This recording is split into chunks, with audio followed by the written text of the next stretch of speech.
On a rainy November Saturday in 1984, people came from around the Northwest to Seattle to see the California artist Carol Summers making a woodblock print.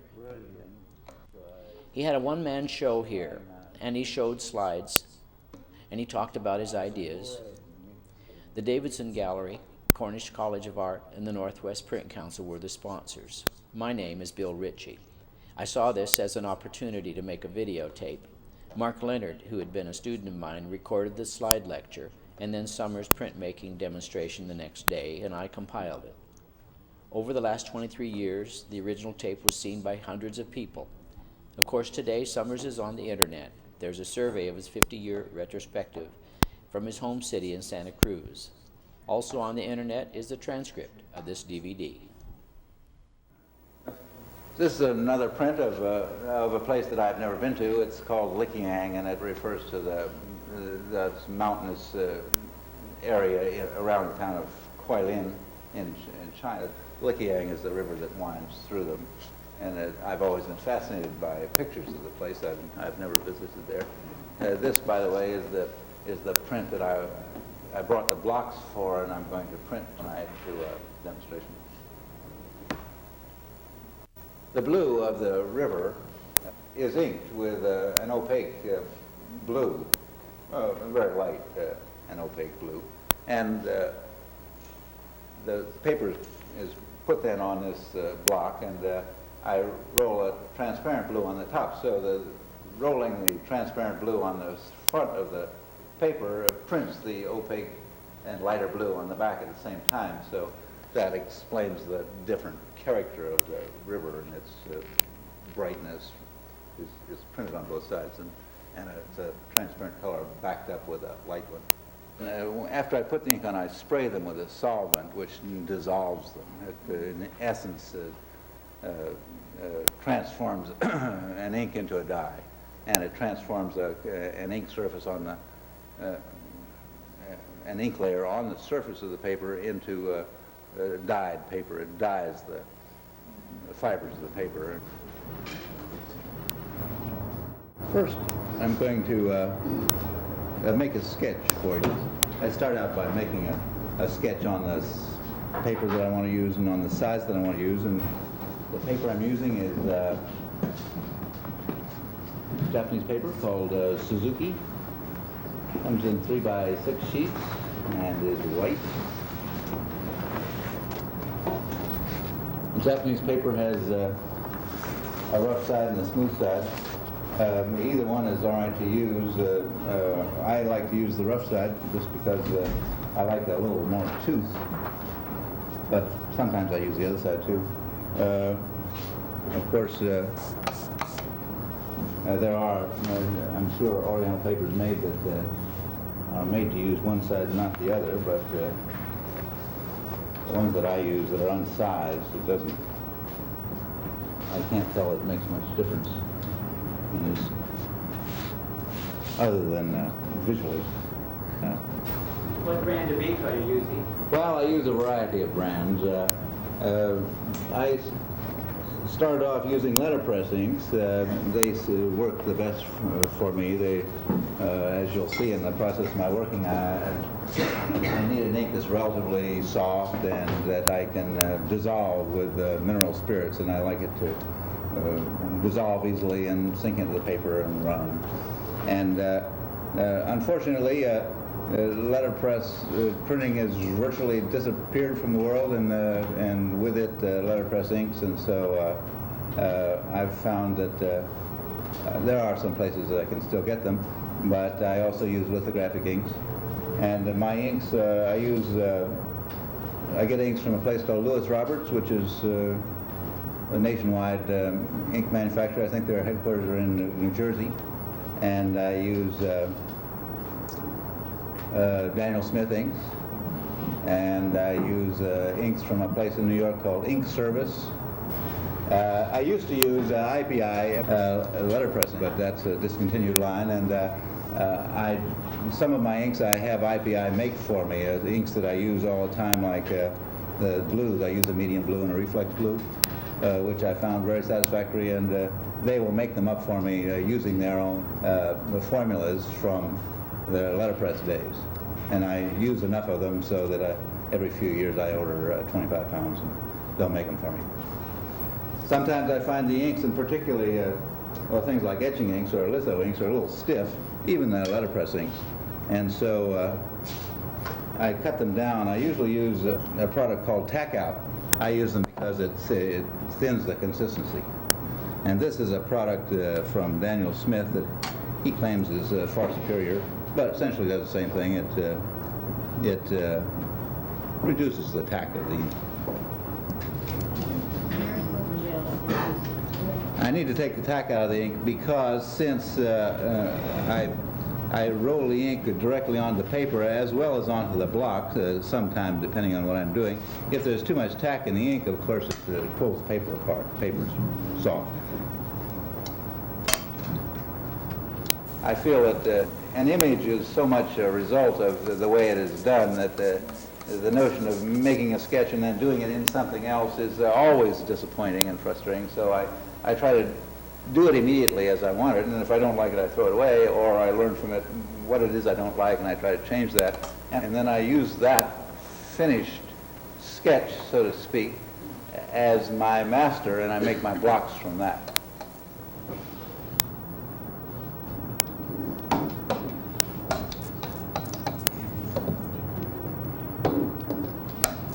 This is going to be the back of the print, and I'm putting this color on here because I want to lighten up the color that's going to go in the front. So I either put on less ink, or another alternative would be to back it up with a lighter color like this. It makes it sort of like an underpainting, as was so popular in Renaissance painting. Put a dark transparent on top of a light undercolor.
It's relatively hard. It's what I'd call a hardish roller. Where do you get Hard to medium. Get them?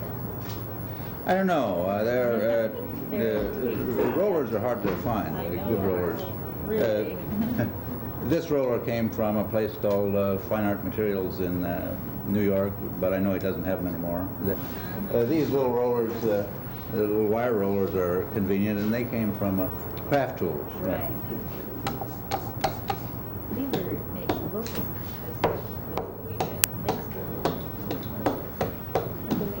Lever is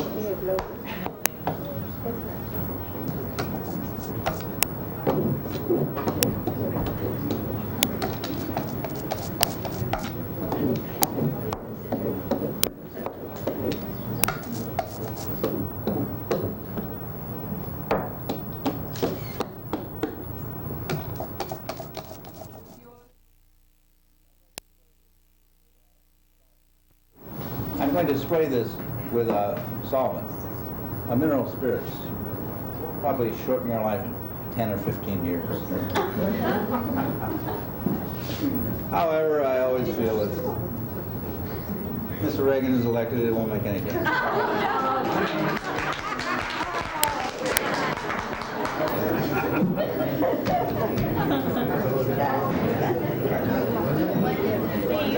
Where's your hand atomizer? Use that now. Well, I have it, but I thought I'd go big time. All right.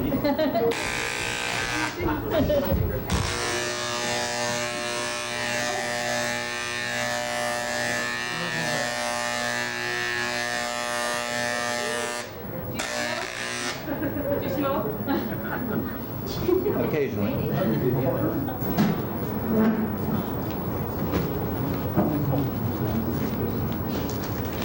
Now, this is the print, but you can't really get an accurate notion of what it looks like while it's wet. It's like pebbles in the stream. They'll be lighter when they dry. And where the light color is behind the green will become much clearer when it dries. That will be much lighter in relation to the dark when it dries. And the blues particularly will be much lighter. The red will look pretty much the same when it's dry as when it's wet, but the relationships are unreadable in a wet state. So I hang it up, and in a half an hour it will dry out sufficiently so the colors will show through. In making another one or an edition of such a print, you have a kind of an outline of the basic forms that you lay the paper over? If I were satisfied with that, I would use that very piece of paper and make from that a set of blocks. And I have brought with me a set of blocks from a print that is not terribly dissimilar technically from this one, which I'll make a print of right now. These are blocks cut from plywood. It's 1/4-inch plywood, and it's pine. It's an AC pine. One side's good and one side has holes, but I don't mind the holes. Usually, if I needed to use it, I could place the shapes that I wanted to cut out in such a way that they work their way around those. Have you always used plywood, or did you kind of come to that after? I have used other woods or just planks, but plywood don't have the problem with warpage that you do with solid wood, and of course when you get anything wider than 1 foot wide, then you have real problems to find wood. Pine has become an endangered species, unfortunately, and it's not as available as it used to be, but almost any lumberyard can get special order.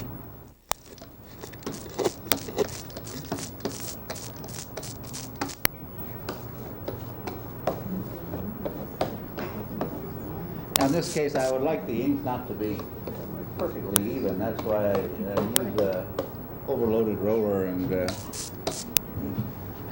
try to maintain the texture that comes about thereby. Of course, in the process of printing, why the block tends to even itself out.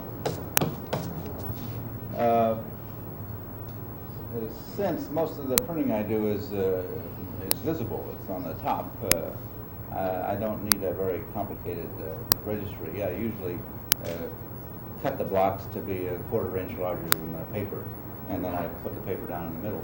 And if I ordinarily, if I find that it's off register, I can move the paper. Now, of course, in this case, since there's going to be a printed area, I can't move it the first time, but the second time I could.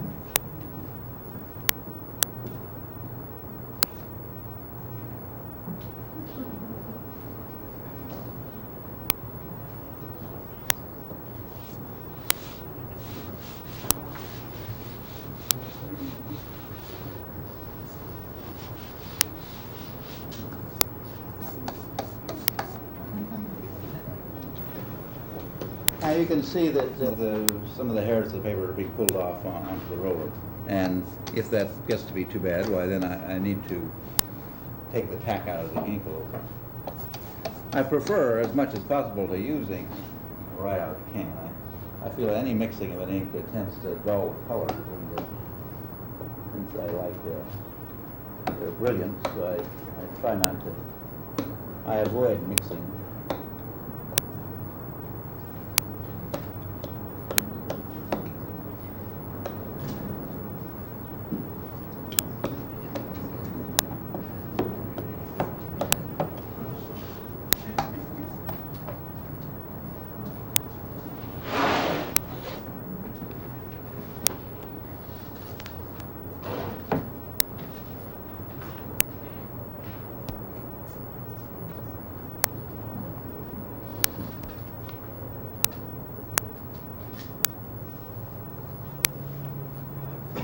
So that's printed off on the back at the same time it's rolled on the front.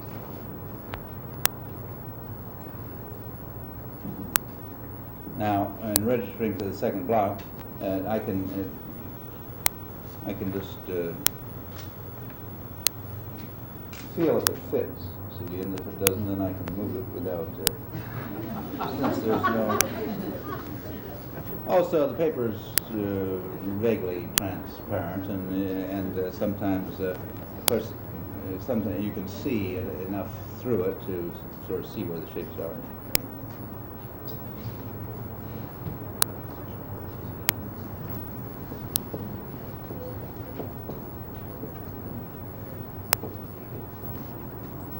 How much variation are there in print edition?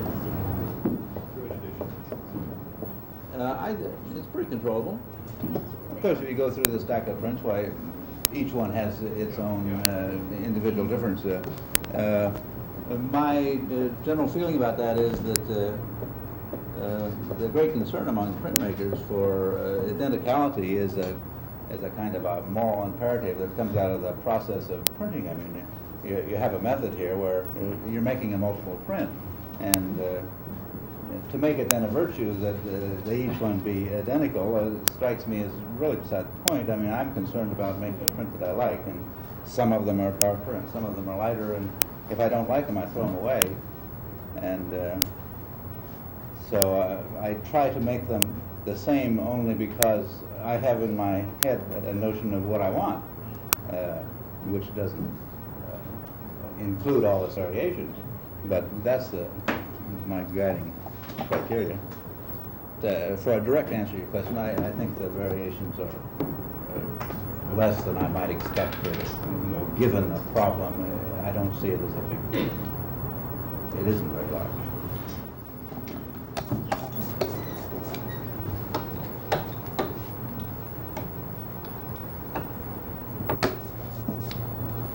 Do you have printing assistants, or do you do all your own prints? I have a guy that helps me. He does whatever I would do. He's as capable as I am, and it always seems to work out that almost every print works out that there are very little waiting times. It seems that we can make it work out so that he's doing something while I'm doing something. It's amazing. Some of your prints where you've got rainbows, they are obviously not that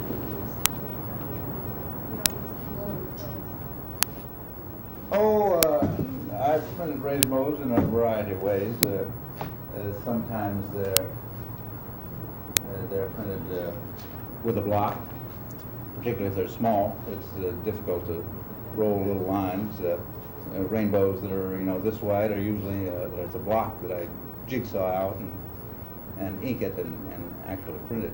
So as you can see, the technique doesn't lend itself very well to small details. So it's of course, if the shapes were small, I often would cut a block for them. In particular, something like a rainbow where there are many colors next to each other, it'd be virtually impossible to do it this way. Oftentimes, I'd make a block that is separate and ink each part, put it back together, and print it as a unit.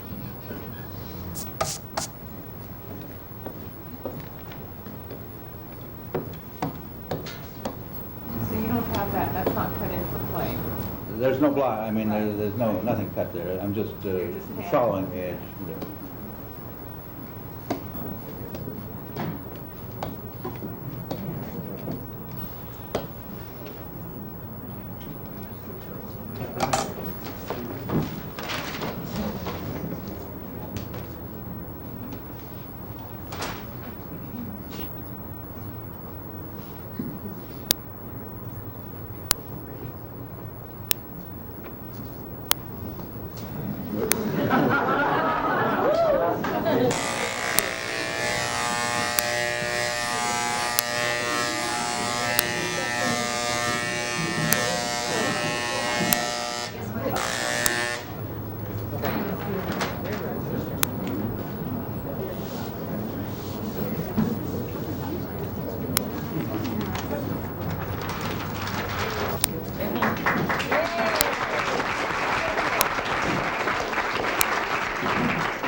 most of my prints have a story of some kind to me, and this one is called Little Wolf's Last Camp.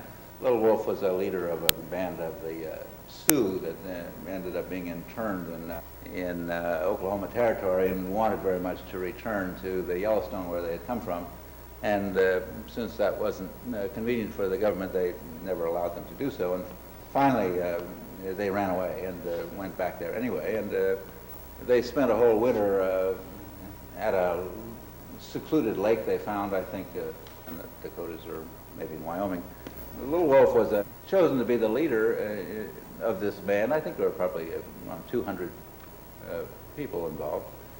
It's just because he was kind of elected as the most capable to lead them. And after it was over, he returned to being just another person in the group. He had no prestige particularly that devolved on him from this exploit.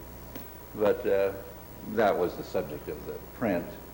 This is called California, and I did it shortly after moving to California. I lived for 20 years in New York. I got tired after 20 years of living in the city and not seeing the stars or trees, and I'd grown up in the country, and so I decided I wanted to change my living place, and I moved to California. And this is one of those impressions of California that I was enamored of its barren hills and its saturated color. This is an earlier print. Actually, it has turned out to be one of probably the most popular and most reproduced of any of my work. It's called Dream of Constantine, and it's based on a passage in a fresco by Piero del Francesco in Arezzo. This is a print that was printed on some paper that I had made for me in Japan. I met a man, Japanese, who lives in Tokyo, in Kyoto, and was interested in paper making. He wrote a book on paper making, and consequently knew paper making villages in his neighborhood, and arranged for me for a man in a tiny village to make some paper for me. And this is the first print that I did on that paper. It's called Cairo's Flag, and just because it seemed like a flag-like thing and had a pyramid in it. This is a print that I made on commission for a gallery in Japan that was set up in partnership with a dealer that I had in San Francisco, and they commissioned me to make two prints, this being one of them. And this is called, I thought appropriately for a Japanese audience, kamikaze, and it refers to the original kamikaze. Kamikaze means divine wind. It is a story that came about, I think, in the middle of the 15th century. A powerful Korean government undertook to invade Japan, and did so actually, but left at the end of the year to get together a bigger army. And so the next year they were really going to invade Japan and take it over completely, but with a huge army and fleet that they had assembled, a storm came up that blew their boats onto the dispersed them and blew them onto the shore, and really saved Japan from being taken over by this Korean army. And so that storm was considered to be the divine wind that saved Japan. This was the other print that I did for the gallery in Japan. It's called Starry Night. I remember talking to Gene Barrow, and he expressed to me that he thought I was incredibly cheeky using a title like Starry Night. It should be reserved to Vincent forever. This print's from the mid-'70s. It's called Rainy Mountain Starfall, and it relates to a legend of the Kiowas. The Kiowas saw themselves as having reached their the apogee of their power about in the early part of the last century. And it seems that in 1832, I think it was, it might have been 34, there was a particularly wonderful display of shooting stars, and the Kiowas saw that, were struck by the grandeur of the display of that year and associated it with their the height of their power. It was just at the time when they had amalgamated their empire. It was in Oklahoma, and just before the arrival in force of the white man, which of course destroyed them. This print is called Basholi, and it relates again to my interest in Indian painting. Basholi is a little town in what's called the hill country. It's the foothills of the Himalayas in Ladakh. And Basholi is a town that gave rise to an important school of painting. One of the things that was notable or distinctive about the Basholi painting was their use of real strong colors, particularly a red and a yellow. The yellow, curiously enough, was the pigment of the yellow was gotten from water buffalo urine, which they allowed to dry in the sun to evaporate all liquid, and then what was left was used as a pigment and mixed again with water.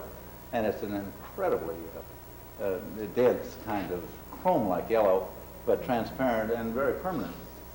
This print's called Bhaktapur. Bhaktapur is the name of a town in the Kathmandu Valley. The Kathmandu Valley is the bed of an ancient lake. There were in that valley three different kingdoms, and one of them was Bhaktapur, this town, and this relates to wandering through that village, which is a beautiful place. Are there any secrets that I can clear up? Oftentimes I combine monotype with print. You mean scratch the color on the wood? Is that what you're saying? Yes, if I put the color on the wood, put the ink on the wood, and then scratch something out, that's a monotypal technique. And that line, there's no ink there to print. So if I printed this, I'd end up with a blue area with a white line. Do you use heavier papers at all? Very seldom, and for two obvious reasons. One, that I depend on the paper being thin enough to fall off the edge of the block, so that when I roll the ink on, there is a level, physical level difference. And the other is thicker papers, just having more body, have more ink to absorb, so that you need to put more on in order to get the same intensity of color. And so thinner papers are easier to fill up with pigment. Well, thank you all for coming.